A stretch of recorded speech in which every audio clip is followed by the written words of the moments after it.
Habil, salah seorang putra Nabi Adam yang berakhlak mulia, meminta izin untuk pergi ke hutan berburu binatang liar. Adam tahu akan bahaya yang mungkin terjadi. Ia merasa takut akan keselamatan putranya. Tetapi akhirnya, setelah Habil terus membujuk, Adam mengizinkan dengan syarat Habil segera kembali ke rumah sebelum hari menjadi gelap. Demikianlah, karena merasa gembira dengan pengalaman berburu pertamanya, Habil pun berangkat pagi-pagi sekali.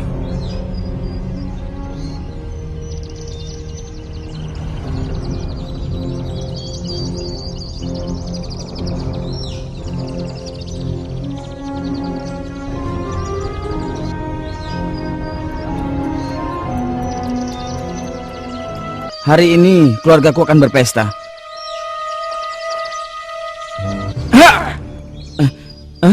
Mana buruannya ya?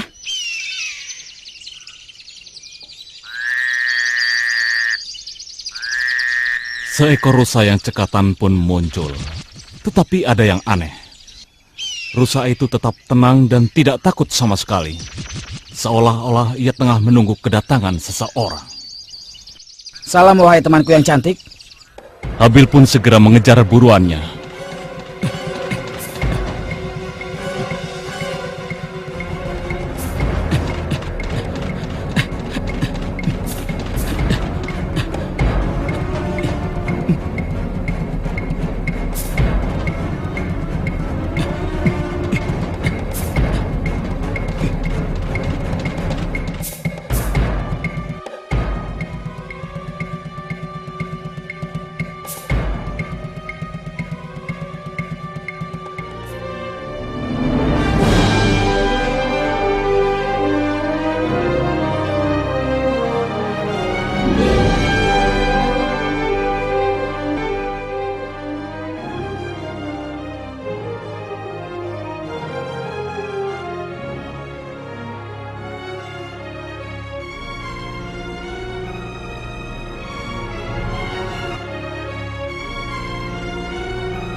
Habil tertegun sejenak, kemudian segera menenangkan dirinya dan melanjutkan kembali perburuannya.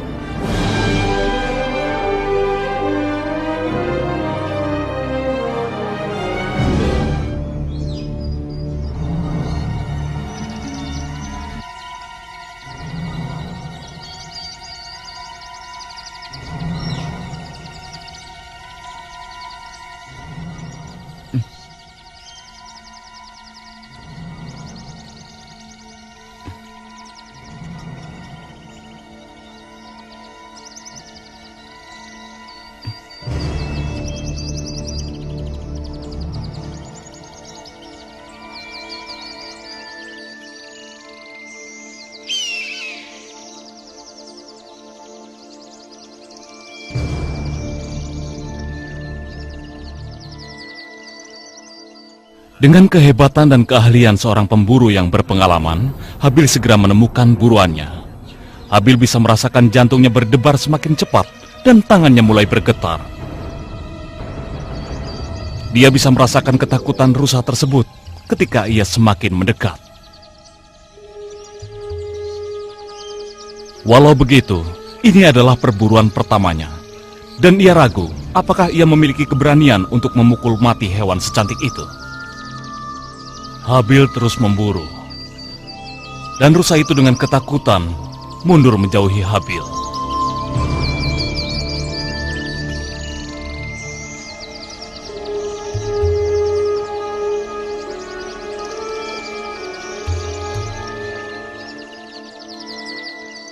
Tiba-tiba rusa itu berhenti, seolah ia menyerah pada nasibnya.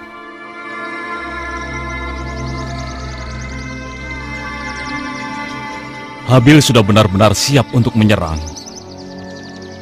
Namun dia kembali tertegun ketika melihat anak rusa itu muncul.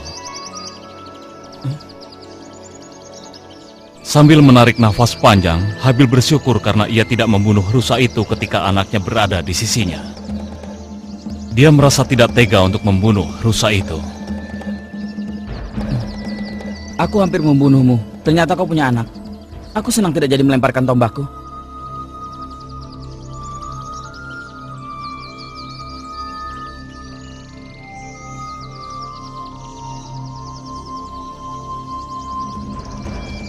Hampir saja aku membuat anakmu menjadi piatu. Hampir saja.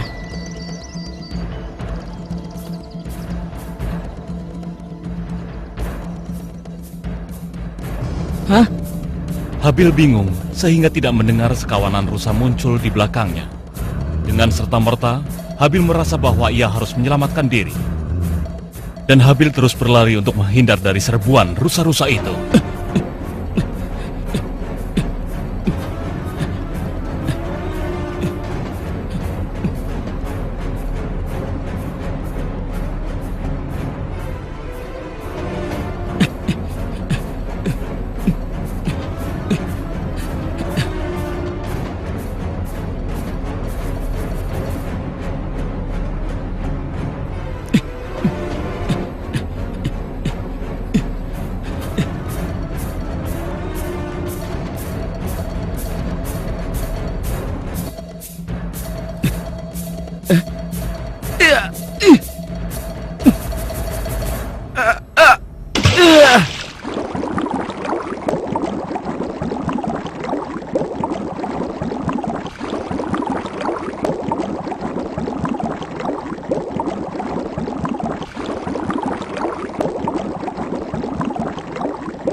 Kejadian yang dialaminya di hutan membuat Habil terlambat tiba di rumah. Sehingga begitu ia sampai di rumah, hari sudah gelap. Nabi Adam yang tengah menunggu kedatangan Habil tentu saja sangat mengkhawatirkan keselamatan putranya yang sampai saat ini belum kembali. Tapi Qabil, putra tertua Adam, ternyata tidak begitu peduli pada keselamatan Habil. Ia malah berharap bahwa Habil tidak akan berhasil dalam berburu. Qabil yakin bahwa ia lebih baik dalam berburu dibandingkan dengan Habil saudaranya. Karena adanya kedengkian dan kebencian dalam hatinya, ia sangat berharap Habil gagal.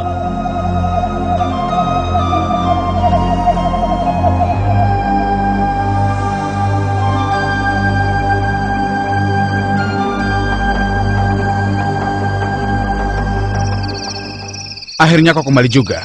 Ayah begitu mengkhawatirkanmu. Kupikir ini perburuan pertama dan terakhirku. Kalian tidak perlu khawatir. Sudah begitu lama kau di hutan, tapi kau malah kembali dengan tangan hampa. Aku hampir saja kehilangan nyawaku di sana. Aku diserang oleh rusa. Kupikir kau berkelahi dengan singa, dengan tangan kosong. Qabil, sudahlah. Apa ayah marah padaku? Tenanglah, dia tidak akan marah pada anak emasnya. Dia hanya akan marah jika aku yang melakukan hal seperti itu. Apa maksudmu? Kenapa ayah harus marah padamu dan tidak padaku? Memangnya kenapa? Karena kau adalah anak sayangannya, anak baik, begitu kan?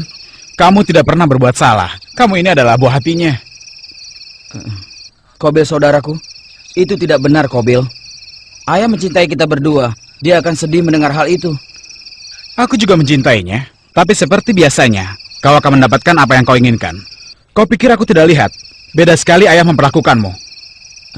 Aku tidak percaya kau berkata seperti ini. Apa maksudmu membeda-bedakan? Dia memperlakukan kita benar-benar sama. 2 hari yang lalu, aku memohon untuk berburu, tapi tidak diizinkan. Malah kau yang diizinkan. Jadi berhentilah berpura-pura, seolah kau tidak paham apa yang kukatakan.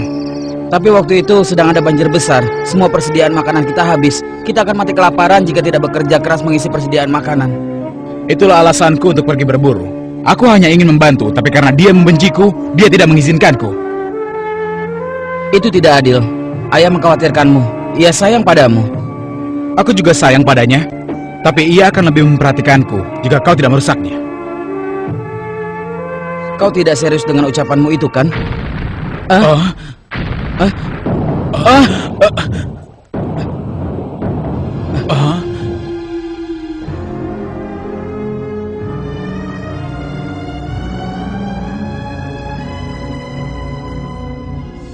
Sebaiknya kita segera pergi sebelum ayah mengkhawatirkan kita berdua.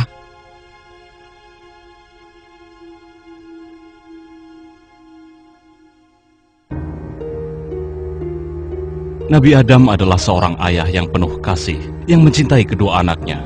Tetapi ia tahu bahwa dalam hati Qabil berkobar rasa iri yang dipicu oleh bisikan setan yang membuatnya menjadi jahat. Adam mencoba melunakkan hatinya dengan memberinya pekerjaan menanam gandum. Dengan harapan cara itu akan membuat pribadinya yang kasar menjadi lembut. Demikian pula untuk membantu Habil mempertahankan sifat sabarnya, Adam memberinya pekerjaan memelihara ternak. Tapi bisikan setan terus-menerus menghasut pikiran Qabil. Karena tidak mampu menolak pengaruh setan, Qabil sering mengikuti bisikan itu. Tapi tidak ada yang mengira bahwa setan akan menyesatkannya begitu jauh. Qabil, sekeras apapun usaha untuk menjadi anak baik, tetap saja yang akan lebih mencintai Habil daripada dirimu. Kau harus melupakannya sebagai saudaramu, atau seluruh keluargamu akan memusuhimu.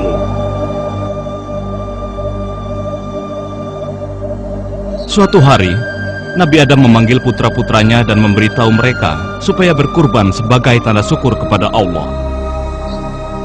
Ini merupakan ujian untuk melihat siapakah di antara mereka yang terbaik dalam berkurban. Kedua putranya harus meninggalkan sebagian hasil kerja keras mereka di atas bukit yang telah ditentukan. Tanpa ragu, Habil pun memilih domba terbaiknya. Dengan senang hati kuberikan semua yang kupunya kepada Allah, karena ialah yang mengkaruniakan semua yang aku punya. Sayangnya, Qabil tidak mempunyai cara berpikir yang sama. Kenapa aku harus memberikan tanaman terbaikku? Padahal aku telah bersusah payah menanamnya.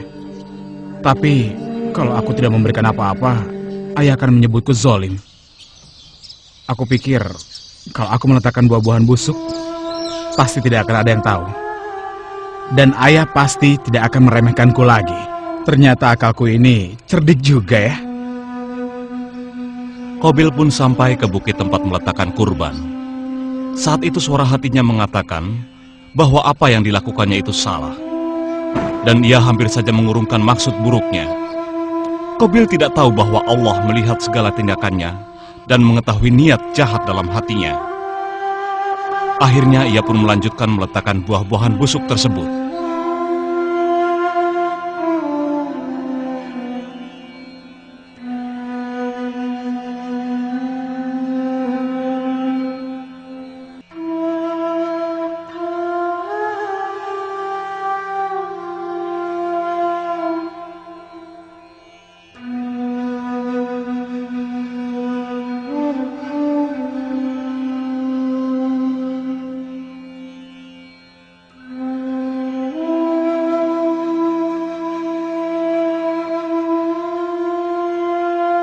Ya Allah, terimalah kurbanku ini, maafkanlah kesalahanku, dan tunjukilah ibuku, ayahku, dan saudaraku ke jalan yang benar. Beberapa saat kemudian, Nabi Adam memberitahu anak-anaknya bahwa Allah telah menerima kurban Habil dan tidak menerima kurban Qabil. Akibatnya Qabil merasa bahwa ia telah diperlakukan tidak adil. Nabi Adam menjelaskan padanya bahwa tindakannya selalu dilihat oleh Allah yang Maha melihat dan Maha mendengar setiap gerakan yang kita lakukan. Tidak ada yang bisa kita rahasiakan darinya. Meskipun kecewa pada dirinya sendiri, perasaan bersalah Qabil segera digantikan oleh hasutan setan kepadanya.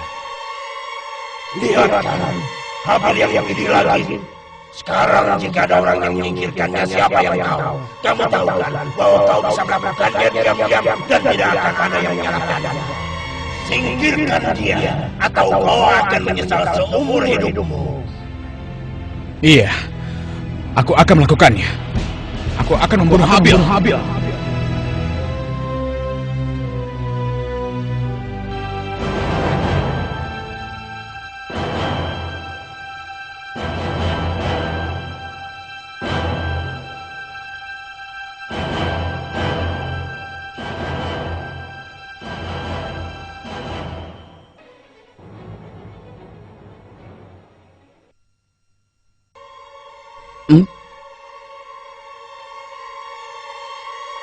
Kenapa kau diam saja?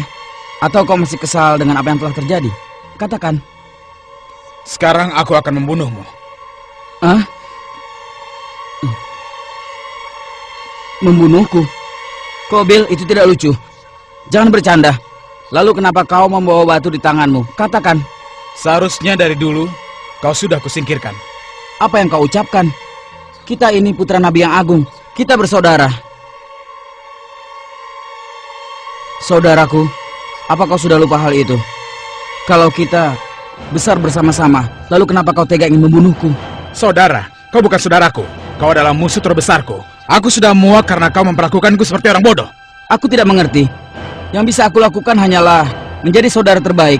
Meskipun kau melayangkan tanganmu untuk membunuhku, aku tidak akan pernah melakukan hal yang sama padamu.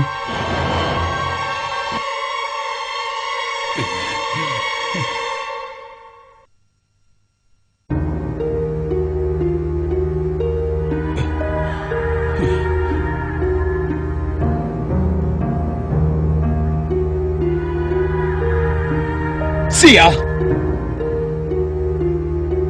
Habil sangat sedih atas kejadian hari itu. Dia baru menyadari betapa dengki saudaranya kepadanya. Jika ia merasa sedih atau sedang bimbang, ia suka mendaki bukit di mana ia bisa menyendiri untuk memikirkan dan menemukan kedamaian. Tapi tidak hari ini. Ketenangan dan kedamaian yang akan menghiburnya tak ditemukannya dimanapun. Hati dan pikirannya dilanda gundah. Dengan putus asa ia ingin bercerita kepada ayahnya tentang apa yang terjadi. Tapi ia tidak ingin ayahnya menjadi khawatir. Tidak, ini adalah masalah yang harus dipecahkannya sendiri. Ia berharap setelah beberapa hari Kobil akan tenang untuk kemudian dapat bersama-sama Kobil membasmi pikiran jahat yang melandanya.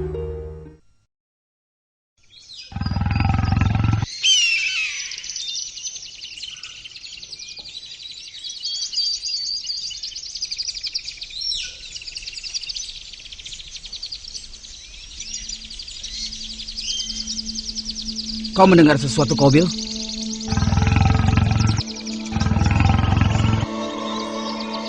Aku yakin itu singa atau harimau pemangsa manusia. Sebaiknya kita pergi dari sini. Jangan katakan kalau kau ini seorang penakut. Baiklah, tapi ini saat yang tepat untuk pergi sebelum semuanya terlambat. Jangan berisik, tenanglah. Ia mungkin tidak melewati jalan ini. Dan jika benar ia lewat, kita tidak akan sempat beranjak dari sini.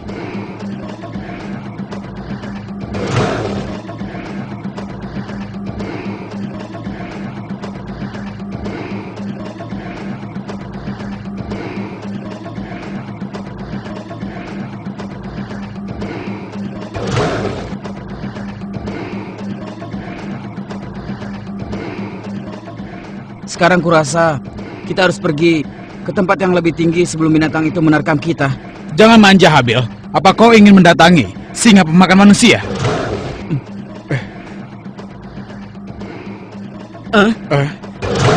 Seekor macan tutul. Sepertinya sendirian. Sekarang kau lihat dan pelajari bagaimana pemburu sejati menghabisi binatang ini. Dan ayah akan bangga padaku. Dan seluruh binatang di sini akan takluk padaku. Jangan, Kobil. Ini terlalu berbahaya. Minggir kau!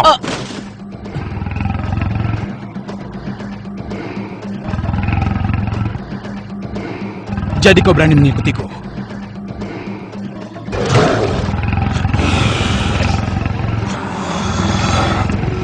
Kemarilah macan jelek, kau belum tahu siapa aku kan? Aku adalah Kobil. Semua yang hidup di hutan ini harus tunduk padaku. Aku Kobil. Akan kubuat kalung dari gigi-gigimu yang tajam. Dan akan kubuat baju dari kulitmu yang belang. Kau pikir kau kuat? Tapi kau belum menghadapiku. Aku adalah yang terkuat. Aku pemburu hebat. Aku Kobil. Aku adalah pemburu yang hebat. Prajurit yang hebat yang akan segera menghabisi nyawamu, macan jelek. Ayo maju. Akan kubuat kau tidak berdaya. Aku pemburu yang hebat. Majulah kau, macan jelek. Habil. Habil, tolong aku. Singkirkan macan ini. Aku tidak ingin mati, Habil. Tolong aku. Tolong aku, Habil. Habil, tolong aku. Tolong aku.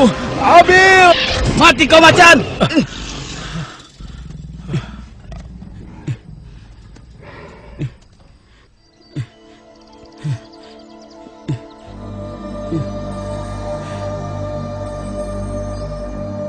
Kau telah menyelamatkan nyawaku. Suatu hari akan kubalas jasamu. Jangan bilang pada ayah. Baiklah, aku tidak akan mengatakannya.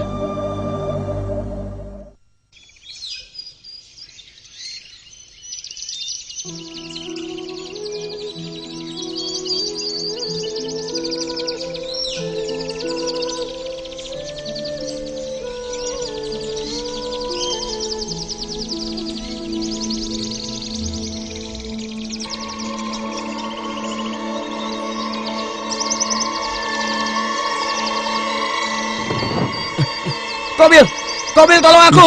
Tolong pegang batang pohon itu. Kobil, tolong aku. Tolong pegang. Kobil, tolong aku. Kalau tidak aku akan jatuh. Kobil, tolong aku, Kobil. Pegang pohon itu. Kobil, tolong aku. Kobil. Kobil. Kobil, tolong aku. Kobil. Kobil, tolong aku. Kobil. Kobil.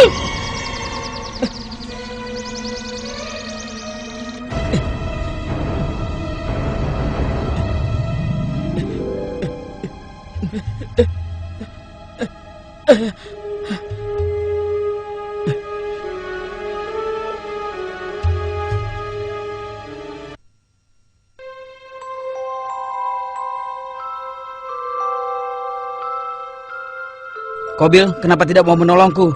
Apakah kebencianmu begitu besar hingga ingin membiarkan aku mati? Aku tidak akan menolongmu. Aku pikir kau bisa dapat pelajaran jika bisa menyelesaikan masalahmu ini. Kupikir kau bisa. Tapi aku sudah pernah menghadapi masalah yang lebih buruk dari ini. Kalau kau tidak ingin membantuku, apa gunanya? Berhenti merengek. Jika jatuh, kau tidak akan terbunuh. Aku selalu berusaha membantumu jika kau membutuhkanku. Kenapa kau tidak melakukan hal yang sama untukku? Setiap hari, aku selalu berdoa pada Allah untuk membantumu berpaling dari pikiran jahat tentang aku. Kau tidak menyadarinya. Kau bilang apa? Apa salahku? Jika aku pernah melakukan sesuatu yang menyakiti atau membuatmu kesal, seharusnya kau katakan saja padaku. Beri aku kesempatan untuk memperbaiki kesalahanku. Aku ingat saat-saat bahagia kita, ketika kita masih sangat muda.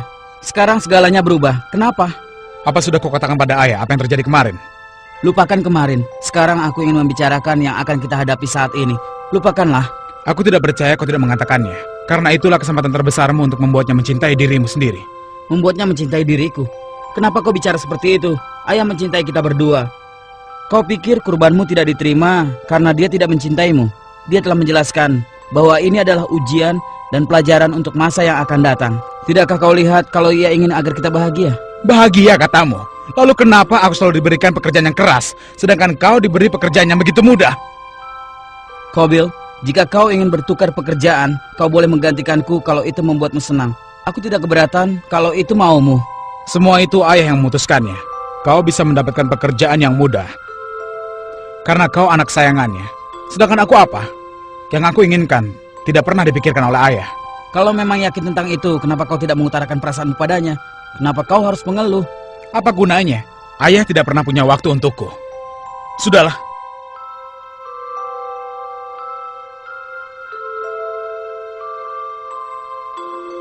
Yang paling ditakutkan Habil adalah kalau hati Kobil yang kelam hanya akan mencelakakan dan mengecewakan dirinya sendiri.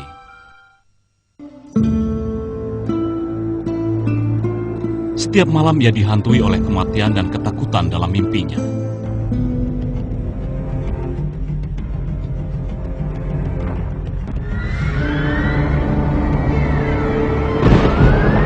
Kobil! Kobil! Apa kau bisa mendengarku? Kobil! Dengarlah aku, Kobil! Kobil! Kau harus bangun sudah dari kamar! Bangun, Kobil! Kobil! Ada yang ingin mati! Aku tidak ingin membiarkan itu! Kobil, jauhlah! Aku tidak ingin kau mati, Kobil! Ayo, bangunlah! Bangunlah, Kobil! Dengarkan aku! Kobil! Bangunlah, Kobil!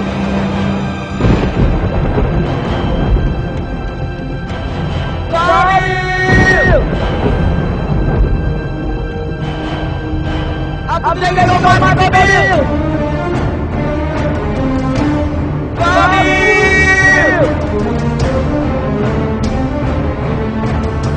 Kobil! Kobil! Bangunlah! Kobil! Kobil! Aku ingin kau bawa neraka, Kobil! Ayo bangunlah! Kobil!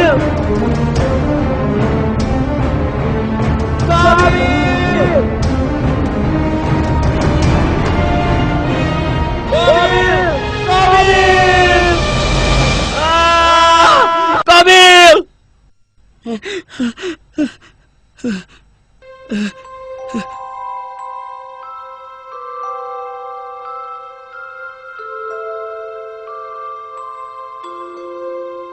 Pada hari yang menentukan ini, langit akan menyaksikan kejahatan pertama berupa pembunuhan berdarah dingin. Hari ini, seorang kakak akan tanpa ampun melenyapkan kehidupan saudaranya tanpa alasan.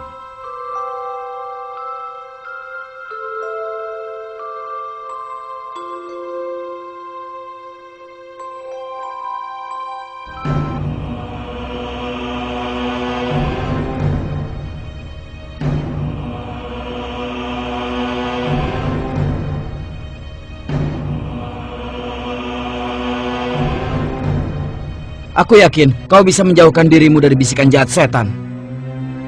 Jangan pura-pura tidak bersalah. Semua ini adalah salahmu. Semua keluarga memusuhiku.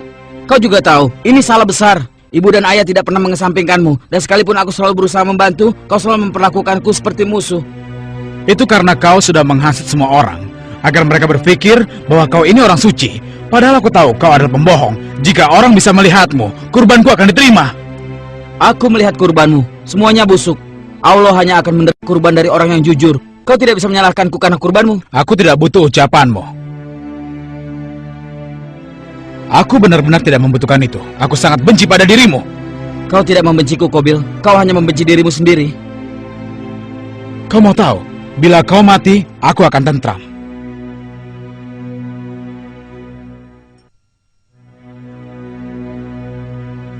Kalau ingin membunuhku, lakukanlah. Tapi aku tidak akan melawanmu. Dasar munafik, pura-pura tidak berdosa. Semua keluarga memusuhiku karena kau. Kalau memang itu keinginanmu, bawalah dosaku dan dosamu ke neraka. Karena itulah hukuman untuk kejahatanmu. Semoga Allah mengampunimu. Sudahlah, aku sudah mau padamu. Tutup mulutmu itu.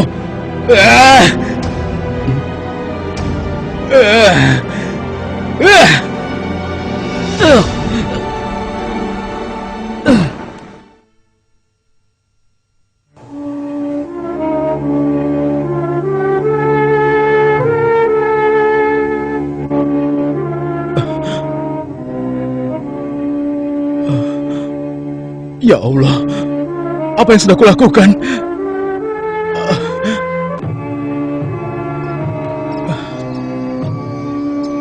Aku bersalah.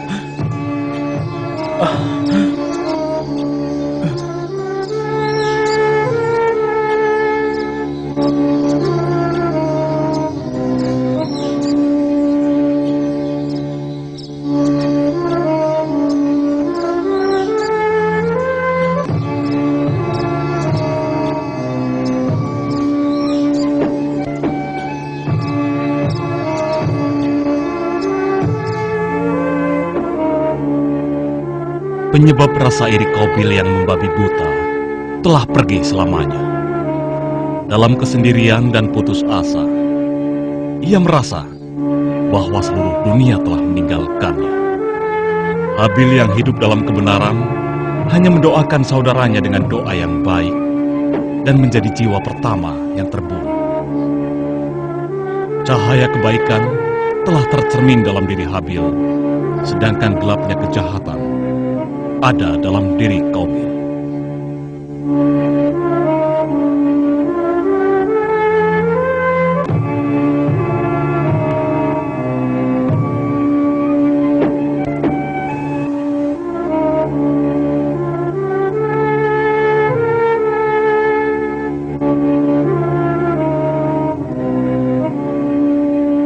Habil, bangun. Habil, bangun Habil. Habil, dengarkan aku. Sudahlah, ya ampun, apa yang kulakukan? Apa aku sudah membunuh adikku sendiri? Goncangan jiwa karena apa yang sudah dilakukannya mulai menghantui Kobil. Dalam takut dan kesendirian, ia menjadi putus asa ketika bayang-bayang wajah ayahnya mulai meresahkannya. Dia pun berencana untuk mencoba membuat kebohongan yang meyakinkan untuk diceritakan pada ayahnya. Ia bertanya pada dirinya sendiri tentang apa yang telah ia lakukan. Tapi tetap saja, ia merasa bahwa ialah yang benar dan saudaranya lah yang salah. Saat ini menyembunyikan mayat adiknya adalah hal terpenting baginya.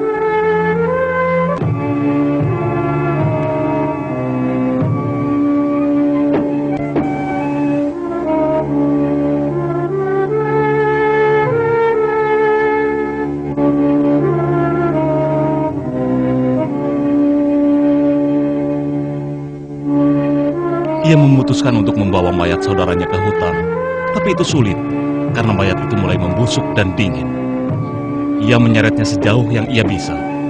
Ia harus menyembunyikan kejahatannya, tapi bagaimana?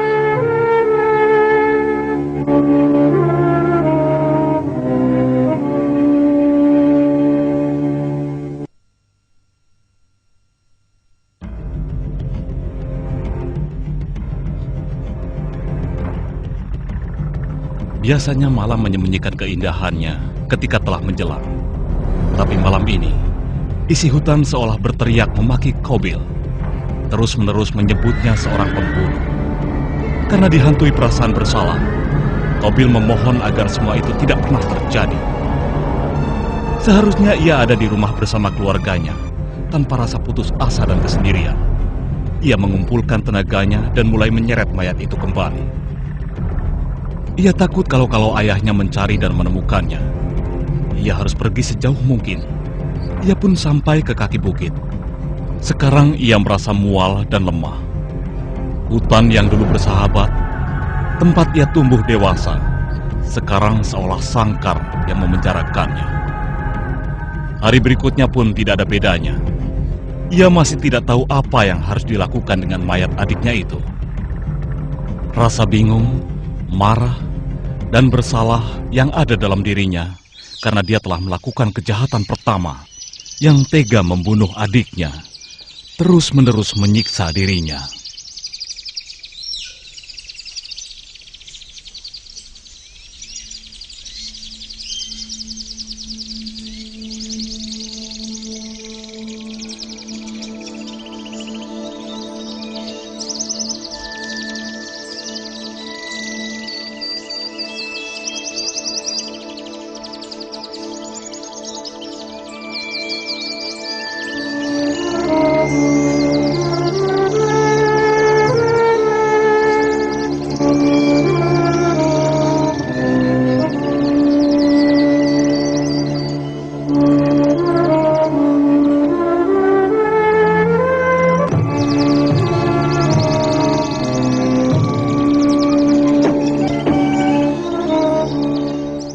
Ya Allah, betapa bodohnya aku.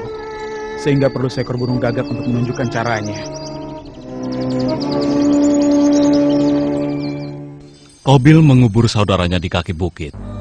Ia lega sekaligus sedih karena harus meninggalkan saudaranya sendiri. Ia tahu bahwa ia tidak akan pernah bisa pulang lagi dan telah kehilangan saudara maupun keluarganya. Jika ia kembali, penjelasan apa yang bisa diberikannya pada ayahnya? Ia harus pergi.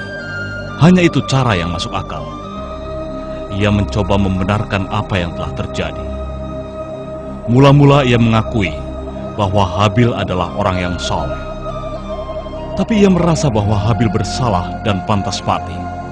Ia meyakinkan dirinya bahwa ia telah cukup memperingatkan Habil, dan karena kesalahannya lah semua ini terjadi. Iya, Qabil yakin bahwa ia telah melakukan hal yang benar.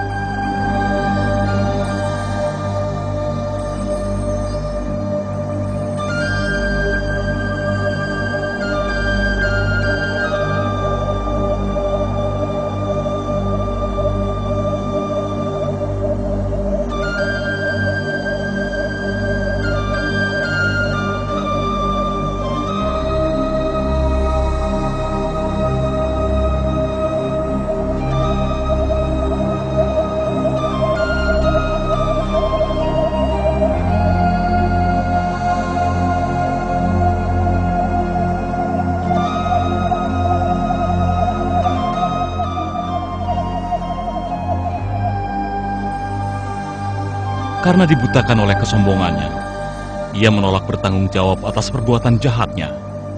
Qabil pergi jauh dari rumahnya, jauh dari kemungkinan ditemukan oleh ayahnya lagi. Qabil adalah orang pertama yang melakukan pembunuhan, dan perbuatan ini telah diwariskannya pada sejarah manusia.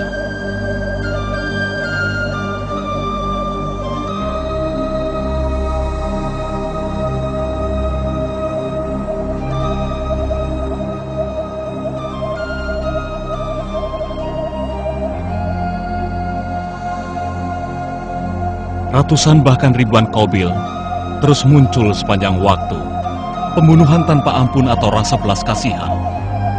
Kobil-kobil telah menemukan senjata pemusnah massal yang tanpa pilih sasaran membunuh banyak pria, wanita, dan anak-anak yang tidak berdosa. Setiap orang yang melakukan, mereka merasa yakin telah melakukan hal yang benar dan sah. Mereka telah mewarisi sifat dan karakter dari Qabil. Ini adalah takdir umat manusia hingga hari pembalasan.